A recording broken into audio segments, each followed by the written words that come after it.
Welcome everybody to the best betting show ever. I am Lawrence Presman. We got a great lineup today. Myself, Joe Ranieri, and Carmine Bianco. The World Cup starts eminently. We're going to be taking apart that on a daily basis. Tonight we got NBA, 55% of the money written on San Antonio, 55% of the tickets, 63% of the money, 72% to the over.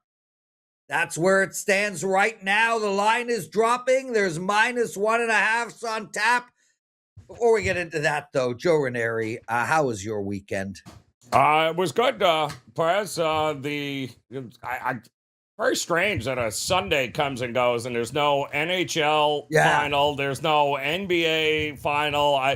I think they missed a pretty good opportunity for a captive audience, to say the least, there yesterday. Well, what I want to know is, did the two leagues talk to each other? Because all of a sudden, the NBA has 2 days off and then a game on Monday, and at the exact same time, the NHL decides for the first time to have 2 days off and then move their game to Tuesday. Do you think they worked that out? Because I was like, what the hell? They're going to both have games on Monday? Nope. 2 days off. I don't know. You would have had a lot of people looking for that would have been a highly rated event last night on a Sunday with nothing else going on there. So, and they're rearranging everything for the World Cup, which is even stranger, coming up on Thursday, I think it starts. Yeah, you know what says inferiority complex more than anything else? When you change your schedule for somebody else. Yep. Strange. The NBA should be like, World who? Cup what? Yep. Soccer where? We're the NBA bitches, and we'll play when we play. Strange. Joe, how is it that both these leagues decide to take an extra day off in the middle of a Finals homestand? Yeah, right. No, but like, it couldn't even happen in the middle of a moving stand. Like, it had to be like in between game 3 and 4, not game 4 and 5, which would have made even more sense. Anyway, we're here to get you guys some betting information. I had a winning weekend for my clients. The run continues. Are you kidding me? I am 17-4 in my last 21 baseball bets. I hope you guys are taking advantage of that. But, Joe, let's talk NBA Finals, and then we're going to bring Carmine in for the parlay of the day. And, you know, right off the bat, my original reaction is San Antonio will get it done tonight. Now, I was on WagerTalk last call, and we spoke about the series price of New York being around $450. That is not a bad price based on math, guys. 7% of the time, that's it. 7% of the time, a team down 0-2 wins their series. A home team, a team who loses the first 2 games at home. That's happened 450 times. It's only 7%, and you can get a 80% on the minus 450. So that's extra 13% of money opportunity. So, Joe, the real bet here is actually the New York Knicks minus 450. I just can't seem to make those type of bets, but mathematically, it is actually the right bet. It is, and that's why they have the predictive markets there, so you don't have to make that bet right now. Joe. So, yep. You're already starting to see some. It's interesting. Some spots down to 1.5. I mean, FanDuel and DraftKings already down to 1.5 for the Knicks. But we're still holding pretty much 2 across the board. But there's been a lot of San Antonio love over the last couple of hours here. The total still 216. So are we going to get one of those games where both teams finally put it together offensively and we get, you know, more points? That's the big question you got to ask yourself, because right now San Antonio playing the first one to 105 has not worked out well for them. Not worked out well. And I'll tell you guys something, and we've noticed this with both these teams throughout the playoffs.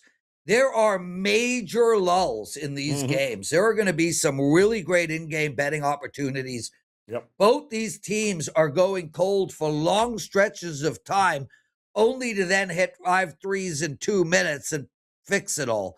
So if you do see a huge 2-3 minutes of scoring, look to take the under and vice versa, because both of these teams really are struggling to just consistently score throughout the game.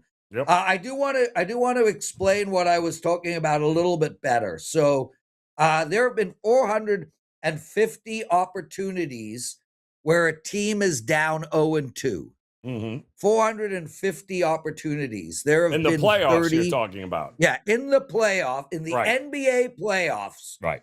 In a best of 7 series, there have been 450 opportunities for an 0-2 team to come back. They've done it 34 times. That means that's a 7% rate.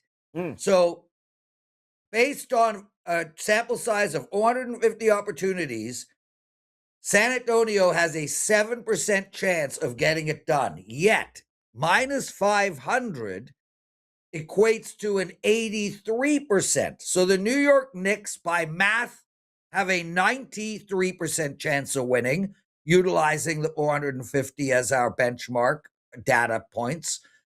But minus 500 is a 83% chance of winning. So you actually get an incredible amount of value betting the Knicks, even at minus 500. And now you can get them at minus 450.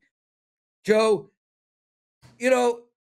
20, 30, maybe 40 years ago, Muhammad Ali was ruling the heavyweight division. All the wise guys were betting minus 1,200, minus 900. I mean, that was a thing back then. Somewhere along the line, we are no longer interested in those massive bets. But I do want to stress the value is betting on the Knicks to win it all. And just to let you guys know, a team who wins game 3 down 2-0. So if the Spurs win tonight, 13% chance of winning the series. Doesn't even go up much higher. So just wanted to throw that out there for you guys. So feel free to parlay the Vegas Golden Knights and the New York Knicks series winner. There you go. Anything else you want to talk about in regards to the NBA? Well, it's funny you say 450 times it's out, because it's only happened twice in the NBA Finals. And neither of those teams who lost the first 2 games came back to win. The Bulls swept on the road twice for the first 2 games, and it didn't work out all that well there. So, yeah, the odds are in the Knicks' favor, and I'm kind of shocked, Prez, that it is only $455 right now, because the likelihood of that happening in the finals, and this isn't round 1, we're talking about the finals, it's not good here, which is why everyone said, but you know how it works, Prez. They have to win, so of course they're going to win. You know how that works. Joe, one of our commenters asked a question. What about the fact that the president will be at the game? Do you take that into account? So I did a deep dive into all the games presidents have been at and whether the home team or the away team wins or loses. And my deep dive tells us this. If a team has a 40% chance winning at home based on math, and the president then shows up, they have exactly a 40% chance of winning. Did you do a deep dive on that? It was deep. That's impressive. Was deep, dude. That's an impressive number. And on that note, let's bring the wonderful Carmine Bianco into our show. Carm, I think about you when I make that statement. Carmine Joe always had this incredible slogan. If you bet $100 on the Leafs to win it all at plus 7 million, you will win negative $100. That's correct. Yep. True again this year, Carm. I think the math worked in your favor again this year. We need volume. Carm. I think it's going to be one of those mime times again there. I mean, we were so close to getting him. I mean, it was really, yeah. All right, can you? All right, guys. Look at my WagerTalk shirt. Yay. Okay. I think he's there. There he goes. Much better. Okay. All right. We got you now. Welcome. Tell us It's how the that gift math that works. keeps on giving. It's the gift that keeps on giving, that futures bet. So you can apply it to the Buffalo Sabres and the Buffalo Bills as well, too. And it's a trifecta of winnings. What is with There that was a part of the time when country? What is that? There that was a whole time area? when you can apply it to Leicester City and then plus 5,000 got it all back. Yeah. Have you watched the Jamie Vardy documentary yet, Carmine? I just started watching it. Not this minute, but I did start watching it too. There's too many things to catch up on. You're the Netflix guy, you know. Yeah. It's spectacular, that documentary. Okay, boys, so we're going to do some business first, and then we're going to get to our parlay of the day. Carm, why don't you go first? What do you have for the clients? Yeah, NHL play up for tomorrow, a big 4% play. You can get that over on my page at wt.buzz/CB. A 5% play is already posted for the World Cup, along with 6 other plays that get you through the weekend. Kicks off on Thursday. A couple games on Thursday, a couple games on Friday, and then through the weekend, we have a weekend 5% play up. Or if you want to get all plays, futures, props, sides, and totals, what you do is you just purchase the World Cup package. It's $149, and you get every single play that's already loaded and every single play right through to the finals. And then you email customer service, and they will give you a code for a private invite to a Discord group where I'll be posting halftime bets throughout the World Cup. Oh, that's awesome. And again, everybody will have Carmine with us every day until the World Cup ends. Joe, our business brother, you've got a 5% play in the NBA up for tonight. I think you're on a 16-4 run. I think you're absolutely dominating. And I also have a 5% play up for tonight. Both are in the NBA. I'm on a 9-2 run in my 5% plays. Joe, I told you, is on a big run in his. We actually have different plays, and we have a promo that you can get. It's buy one and get the other for half price. The promo code is inside of each of our packages. So if you go and you buy my 5% play, inside of that package will be a promo code to get you 50% off of Joe's 5% play and vice versa. Nice. If you buy Joe's, you'll get a coupon code to get 50% off mine. These are different plays. They complement each other. We expect to go 2-0 on them. So please head over to WagerTalk and buy both our 5% plays for tonight. I also have a baseball play going. And as I said, I'm on a 17-4 run in baseball. What else do you have going, Joe? Yes, same thing, Prez.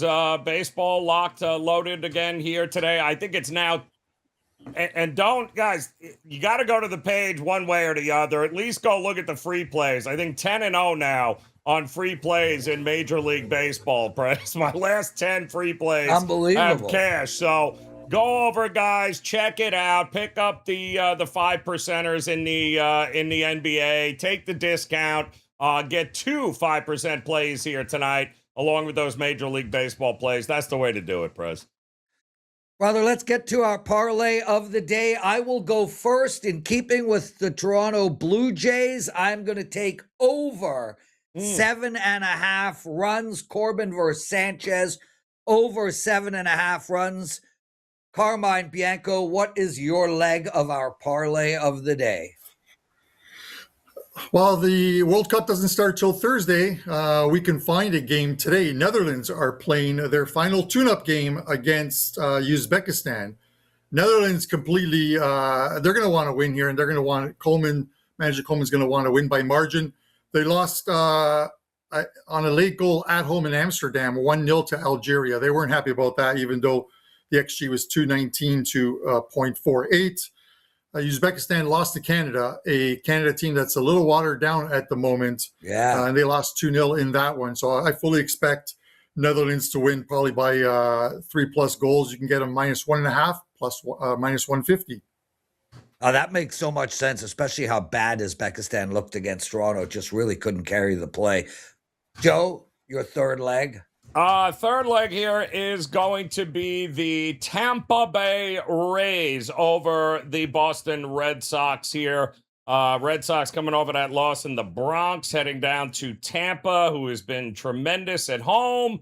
I like Tampa to get on the winning ways here against the awful Red Sox here, Prez. Joe, why? That was the game I was looking at. I couldn't believe that Tampa Bay was a slight dog here. Yep. How things have changed in 7-10 days.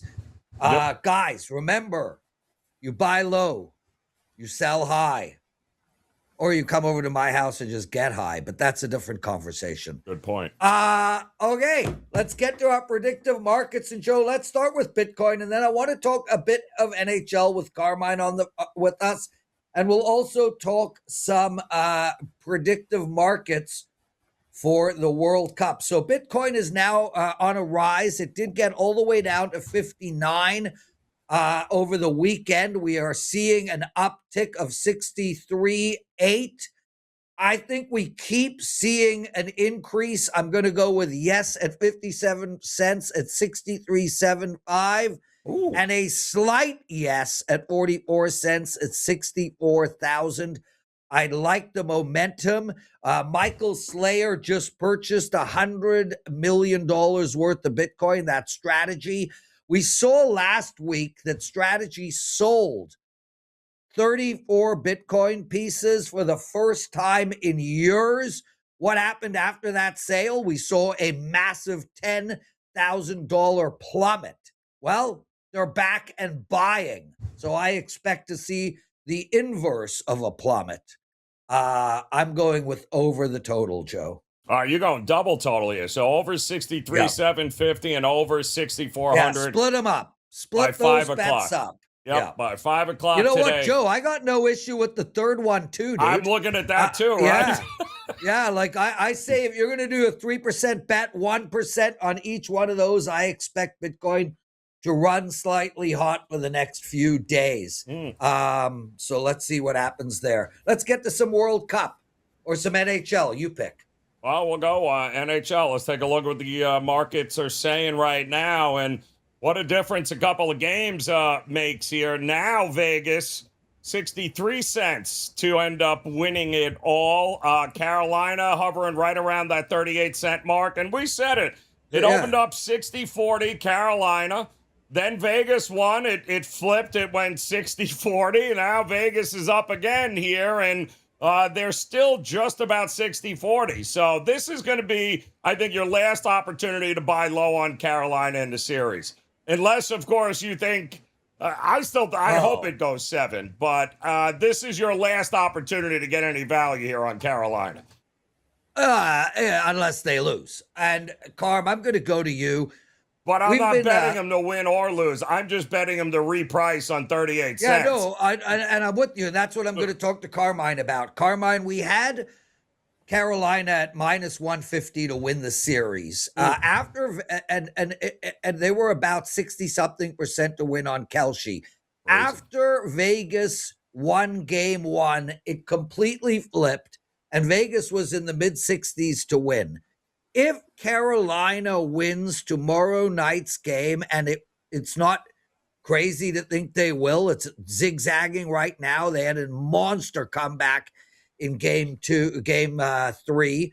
If they win, where is the line going to be? Is it going to revert back to minus 150 because it's 2-2 and Carolina now has home ice advantage? So I'm curious what you think there, and I'm also curious what you would take here with Vegas and Carolina in the predictive markets. I would think basically being down to a 3-game series where the Canes have 2-3 at home, that the Canes obviously become the series favorites. I don't think we see a 150. I think we're more than likely to see a 130. And if the Canes go to Brandon Boucher in goal and he has a stellar performance in game 4, then you might get people who are reactionary and betting on Carolina, and you get and it's a much higher price. Maybe it does get to minus 140, minus 150. But the Knights have proven they can win on the road. They did it in Colorado. They did it in game 1. They kind of choked away game 2 of that series. 7-3 on the road. Lead. So yeah. So where would you go in the markets right now? Are you with Joe? Is this the spot if you're in the predictive game to bet Carolina, have them win, and then come back, bet Vegas, and have yourself a beautiful Kelce middle? You don't need to bet them. You just sell the bet. Yeah. You could have done it now after 3 games. Because, Carm, they were 60-40 to start Carolina. Then it flipped 60-40 to Vegas. Then it was, now all of a sudden it flipped back there to 60-40 to Carolina. And now here we go. After game 3, now it's back. It's a little higher now. It's 63 cents. But again, Carolina wins this. Are we flipping again 60-40? It feels like I think so. I think so. Yeah, I think so. I'm with you guys on that. It has to flip. You can't make Vegas cannot be the favorite to where they have to play possibly 2 of the next 3 games on the road. Tied 2-2. So, Can't. There's no way. Yeah. 38 cents could be 60 cents tomorrow, Carm, if they win. And guys, Carolina is slightly favored tomorrow, minus 115. DK, Carm, still won't get off of 5.5, but everyone else is pretty much 6. There is a 6.5 at Fanatics. So they're 25 goals in 3 games. Yeah. How is anybody sweating an under out here? Right. With that said, sorry, Carm. I got lucky in game 2. They scored 5 goals in the last 10 minutes of the game and OT. So in that one for the over to hit. But we know like FanDuel and DraftKings are the same. They don't want pushes. So it's always going to be a 5.5 or a 6.5 that's juiced to the under when the true line is 6 that we're seeing like on the consensus at other books. But it's how you feel about the Canes in game 4. And if Rod Brind'Amour actually, he wouldn't answer the question of, is Boucher your starting goalie for game 4? He says, we'll review things and look at things. And he didn't come out and give a strong statement for Freddie Anderson either. So I would think Boucher was 31-6 during the regular season, a 247 goals against average and slightly under 9 save percentage. A lot of good goalies with under save percentages, unfortunately, under the sort of that 900 mark. But if it's Boucher in goal, you could make a case for the under in this game. The under looked good until it didn't in game 3. I think you're happy after period 1. Listen, I think you could make an under in all 3 of the games. And I understand there's been a ton of scoring, but, I mean, Vegas scores 1 goal on 2 shots. The save percentage from these goalies are what's taking these games over. And you had Carolina score 3 goals in 40 seconds. And you had 2 goals wiped out. So but they both should have been wiped out. They were the right calls. Stupid play by Mark Stone. Still getting that puck in the back of the net way too often in these 2 teams. So I don't know. Who does a shootout favor? It would be nice to see a 2-1 game, but Vegas. I don't. Who does that favor a 2-1 game? Vegas? No, Carolina for a 2-1 game. Vegas for a 5-4 game. Woo. I don't know. I don't know. I don't think this is one where you can correlate. Teams actually could play to that. I don't know. Can they? Yeah. Everyone thought this was going to be a dead series. Nobody wants to watch Vegas and Carolina, but it's been a good series. Huge. It's been a hell of a lot more entertaining than even the Edmonton and the Florida ones. We kind of knew Florida would eventually roll them. We don't know who's rolling who in this series. Been a lot of fun. Yep. Let's pull up the MVP predictives. I was speaking to Carm off air. I think Mitch Marner's running away with this thing, guys, regardless. I think Mitch Marner wins the MVP even if Carolina wins the Stanley Cup. So I'm curious, Joe, are we in the 80s or 90s 70 cents right now. He was about 52 when it started, and now he's 70 cents. The next closest is Taylor Hall with 13, and then that's it. But the question is, if Vegas doesn't win this, what? Okay. It's got to be Mitch. Anyway, who could it be? It ain't going to be Anderson. Florida won, and no, it won't be. It won't be him. He won't even get allowed to carry the trophy out. I think there's an argument. Listen, when Florida won, McDavid won. Yeah, McDavid won it. Right. So, Mitch may have locked it up with that 3-goal in less than 6 minutes spurt there. If he has just a decent series the rest of the way and picks up points, and let's say Vegas was to lose in 6 or maybe 7, I think he still wins it. Yep. I can't make a case for the Aho line's been invisible. Yep. In this series, they completely shut it down. Jack Eichel really hasn't been at the forefront. Like, who else do you do? Stone's missed a couple games. Jarvis. It's Mitch. Seth Jarvis. And I know Seth Jarvis doesn't have the numbers. I know he doesn't have the numbers, but I guarantee you he is the glue to that team. I guarantee it. And I guarantee he's the most valuable player on that hockey team. Stan Colvin's the only other guy at double digits at 10 cents. Yeah. That's the only other guy. Yeah. And Stankoven, the Canes are 9-0 in the playoffs this year when Stankoven has scored a goal. Yeah. So get the guy. So score some goals, Stanker. Yeah. Okay, let's go to some predictives for the World Cup. We got Carmine's World Cup rundown coming as well. Joe's MLB rundown. No mailbag section on Mondays, but stay with us all the way through to the end. Hit the like button. Congratulations to everybody at WagerTalk and everybody part of our family. We got over 250,000 followers to our YouTube channel. It happened on Friday night. So shout out to everybody with that. Let's go, Joe. What's the predictive market for who wins the World Cup? And maybe Carm can guide us. Well, Carm, the whole world, at least in this part of the border, seems to think that the Team USA has got themselves a shot of, at least forget about the first game coming up against Paraguay, but the group stage appears to be a pretty decent price. When we look at Group D, it's winnable, is it not, Carm, if you're Team USA? I mean, they're at 40 cents right now to win the group. They're a, slight favorite to beat Paraguay, which I think is hilarious, but I don't know. Is there any value in backing Team USA now to win the group before the match begins? I think so. Prior to the Paraguay one, Turkey obviously will be playing Australia, and that's a tough one. The thing about Group D, first of all, just a quick thing is this is like the group of death. We see one all the time. Every single team in this group is plus 800 or lower to win the group. Australia being plus 800, Paraguay plus 400. And you look at the FIFA rankings, USA 16th, Turkey 22nd, Paraguay 40th, and Australia 27th. They've all got a chance. Advancing to the next round is where your indication is. USA minus 750 to finish in the top 2, where Turkey's minus 500. That gives you an indication that those are the 2 teams, and they meet on match day 3. The USA are actually favored in all 3 games that they're going to play in the group stages. They're minus 105 on the 3-way line against Paraguay. They're minus 140 on the 3-way line against Australia. And then they are plus 150 against Turkey on the final match day. Turkey's plus 163, the draw's plus 240. USA's favored in all 3 games. They've beaten Paraguay this past November, 2-1. They've beaten Australia 2-1 this past October. And last summer, they lost to Turkey 2-1. I get it, those are friendlies.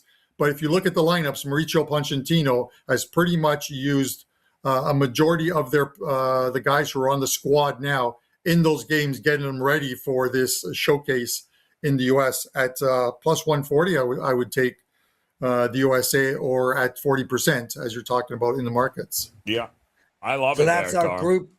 That's our Group D winner, 40% USA. And I agree with you, Carmen. I have been doing a deep dive into the World Cup as well. I'm super stoked about the World Cup. Horrible loss for Canada, man. What a shame that, generationally, where Canada's going to host the World Cup maybe once in my entire lifetime. And man, they got so many injuries, Carm. Let's go to who's going to win the whole thing. So Spain is favored at 16.5%, with France just behind them, which makes complete sense to me. France always rolling out an excellent team. I think Portugal's slightly overvalued. And, well, Carm, is there a dark horse dog somewhere in there? Well, Carm, before you answer that, let me ask you a question, Carm. Oh, sorry. Go ahead. Yes. Who's got the easiest path? Because that's really what you're betting on here, right? Because we're not really betting this in this market because we think this team is going to win. We might think they have the easiest path to the finals because we're going to get a hell of a lot better price on England or Portugal. Like, who's got to go through France? Who's got the easiest trip here? And that's the thing. What makes the World Cup this year much different than any other World Cup is the fact that it's 48 teams instead of 32. There's an extra knockout stage round, so 32 teams are advancing. The top 2 in every group, and then the best third-place finishers. The problem here is, Joe, and I'm going to reiterate this over and over again on different shows, is match day 3 might become the most unbettable match day in soccer, only because teams will be looking to pick their path on that final match day. They're like, well, if we win, we're going to end up on the and it happened in the 2018 World Cup. USA and Belgium both won their opening 2 games, played on the final match day. The winner would be on France's side, who eventually won the World Cup. The loser would be on the opposite side, which had Croatia in it. And the USA sat 9 of their players. They didn't want to win the game. Harry Kane on the bench, Marcus Rashford, they're all on the bench. Belgium started 4 of their starters and somehow won the game 1-0, ended up on France's side and ended up getting bounced. But so did England at that point. If France wins their group, which is expected to happen, and teams like Germany win their group, those teams are going to meet in the quarterfinals. So that is a tough one because this German team is a lot better than the last 2 versions, which disappointed everyone and didn't make it out of the group stages. You look at teams like Brazil, they're going to be on the lower half of the bracket if they win their group, and Argentina, and those 2 teams would meet in the semifinals if they made it that far. So the paths are going to be tough, but how you can get through the opening 2 rounds could be determined on match day 3, where a team just says, "Hey, we're going to sit some guys. So we don't care about the other teams." So, Carm, your dark horse, which obviously is not a dark horse in the grand scheme of things, is Brazil at 7.9%.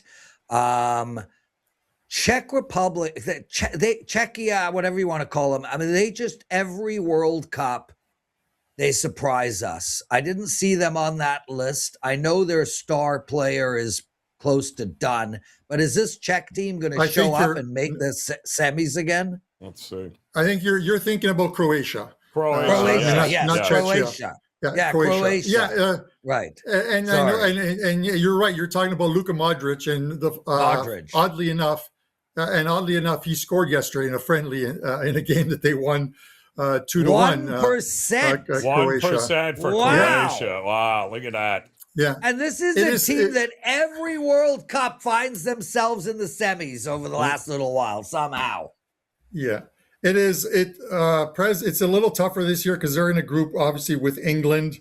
And I think they play on like match day 1 of that one. But there's also another tough group, another tough team in there. And believe it or not, like some of these African teams, so Ghana being one of them, can give them a run for their money. Panama, who England absolutely ran over, I think, in the 2018 World Cup. I think Harry Kane scored 3 or 4 goals to add that to that almost 100 goals that he's approaching in international football. This is a different Panama team. They're a lot more competitive. Some of their players are playing in Mexico in Liga MX. And do I expect Panama to finish higher than 4th? No. They might finish 3rd. They're not going to have enough points to be one of the 8 best 3rd place teams. But they can give some of these teams a hard time as well, too. The group's a little tricky. And I think Croatia, if they play a team that plays like sort of like lockdown football, where they park the bus, for lack of a better word, it's tough on Croatia to, and even if they do end up as a 2nd or 3rd place team, their path is horrible. Yeah. Carm, maybe, I don't know, maybe my eyes are watering here. Where is Team Italy? I'm looking. I'm looking. Funny. I'm just where are you? Because I know for sure you were not even in the top 48 countries, bro. They are resting up for the 2030 World Cup, which is being played in Portugal, Spain, and Turkey. They're resting up for the diving world championships. Yes. Oh, they're resting. Listen, they just come off of 2 huge friendly wins over monster nations, Luxembourg and Greece. And Vanuatu. They beat Vanuatu 1-0 in penalty kicks. So, unreal. Hilarious. Not okay, good. boys. Yep. Carm, so you're going to be on every day. We're going to have a World Cup rundown every day where Carm will get 2 minutes to go through whatever he wants to go through. We'll also be talking about the games on that day every day. So stay with us all the way through to the end. We will feel our way into these segments properly. But right now we're going to move. Joe's going to do the MLB rundown, then you, Carm. Joe, you're up. All right, let's go. 8 games here today on a Monday. It's going to start with the O's at home taking on the Mariners, and it is the Prez's favorite starter, and that is, no, it's not the Hancock. It's Bassett. He loves Bassett, and yes, he'll be fading him and backing the Mariners, I'm sure. In the meantime, I already told you to Rays at home over the Red Sox. I do like the Rays to get it done here today. The Yankees off that win yesterday, finally, against the Red Sox. On the road, taking on the very tough Guardians. Nobody saw that one coming. Will Warren, a couple extra days rest thanks to a rainout. He's been phenomenal for the Yanks, but so's Gavin Williams for the Guardians here. Also don't think we're going to get a ton of runs. I like the under in that one. The Blue Jays, it used to be fade Patrick Corbin day. The guy's been actually halfway decent, but got to take on Christopher Sanchez and the Phillies, so it's likely not going to go well for him there. Arrighetti coming off of a outing in which he got lit up against Paul Skeens and the Pirates. Don't worry, Skeens got lit up as well. But I do like the Astros. Can you believe the Angels beat the Dodgers, by the way? That's not going to happen again. I think the Astros get it done. I do like the over. I think the Reds and the Padres could play this game 3 times and still nobody get over 7 runs. I like the under, even with Abbott and Bueller in that one. The Giants just played in Chicago last night for Sunday Night Baseball. Call me crazy. And now they're back at Oracle tonight, taking on the pesky Nationals, who can't win a game at home, but they sure as hell can win on the road. I'll take the Nats there. And then the Brewers and Athletics should have no problem in Sacramento scoring a boatload of runs. Springs against Harrison. I'm going to take the over, even at 11 on a warm night in Sacramento. There you go. Prez, your Major League Baseball rundown. Joe, before we throw to Carmine, Baltimore, I've still got undecided. You got Chris Bassett pitching? I have there's going to be an opener, but Bassett's going to be the bulk guy. Yeah. Okay. Yeah. Seattle's the play. Seattle's the play. There you go. Carmine Bianco, your first ever rundown on the best betting show ever. Go. All right. I am going to give you guys 3 Golden Boot winners that you can take at very good odds. Harry Kane, 7-1. When taking these futures, always take teams that you assume are going to make it at least to the quarterfinals or semifinals, and I expect England to be one of those teams. Kane seems to score every time he's got. I think he has 87 international goals. Won the Golden Boot before. He can do it again at 7-1. Mikel Oyarzabal, I pronounced that right, from Spain. Spain's going to make a deep run, at least to the semifinals. They're one of the favorites to win. 16-1. He scored in 10 of his last 11 games that he played during the domestic season for Real Sociedad, who play in La Liga. And he has one of the best soccer players around right now, the youngest one. Lamine Yamal, who is getting healthy, plays for Barcelona, who's just going to be feeding him the ball, kind of like what Messi did to Suarez and the rest of the crew, Neymar.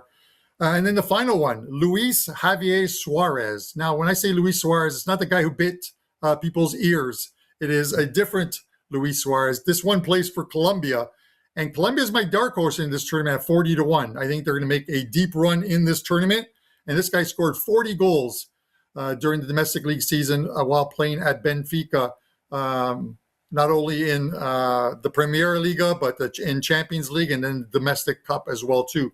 40 goals. The guy knows how to find the net. And at 50-1, he's worth a sprinkle. Carm, it's so interesting. Sorry, Joe. No, I'm just saying. No, I mean, No classics there, huh? No Ronaldo here? Nothing? I mean, what is he training? It is, no. You know what? Portugal is better with Ronaldo out of the lineup. I have I have fellow Portuguese friends who are saying the same thing. Yep. All he did, if they put up his heat map, it would have been the smallest heat map you've ever seen, where he's just standing at midfield like this, waiting for the ball. He just stands there. It is unbelievable. He literally just stands there. That's all he has to do. So, Carm, I'm super. Joe can tell you this, but 2 or 3 weeks ago on this very show, the best betting show ever, I gave out Colombia as the dark horse to win it all. Yes. I gave it out.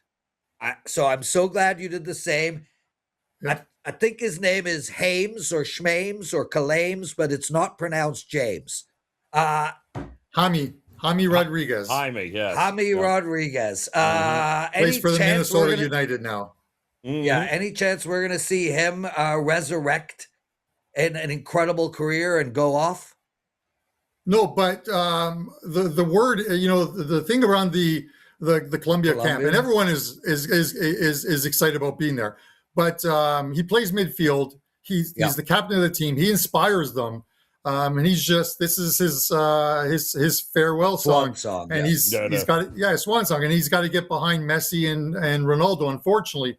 But if Colombia makes a deep run, he's going to be the face of it as well too. So I'm looking forward to the guy. He's such a likable guy.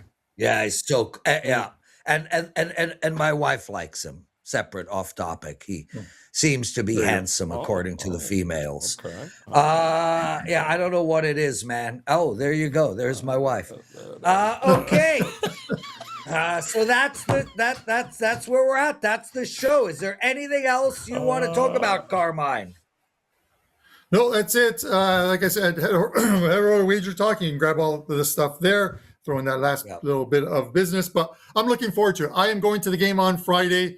It is going to be, for lack of a better word, an absolute shit show of traffic in downtown Toronto for the World Cup opener at now renamed Toronto Stadium from BMO Field. Watching, not Italy. It was supposed to be Canada and Italy, but unfortunately it's now Canada and Bosnia. So I'm looking forward to it and enjoying my overpriced tickets.